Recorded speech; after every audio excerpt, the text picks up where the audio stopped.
मातेने हुम या बीज मंत्राचा उच्चार करून धूम्रलोचनाला क्षणार्धात भस्म केले.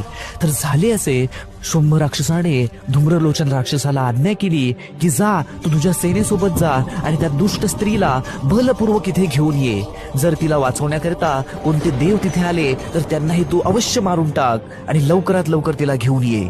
अशी आज्ञा मिळाल्यानंतर धूम्रलोचन 60,000 असुरांसह मातेच्या दिशेने निघाला.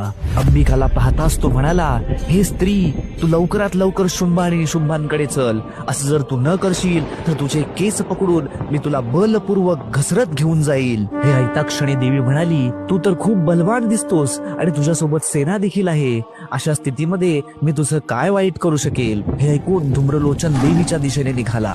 देवीच्या जवळ येताच देवीने हुम या शब्दाचा उच्चार करून क्षणार्धात त्याला भस्म केले. तसेच देवीचे वाहन सिंह याने गर्जना केली आणि आपल्या पंजांनी राक्षसाच्या सेनेला मारण्यास प्रारंभ केला.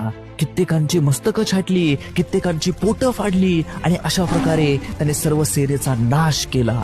धूम्रलोचन आणि त्याच्या सेनेचा नाश झाल्याचा संदेश शुंभाला समजला आणि तो अतिशय क्रोधित झाला आणि त्याने चंड आणि मुंड या 2 राक्षसांना आज्ञा केली की जा, त्या दुष्टाला पकडून आणा. या पुढील कथा लवकरच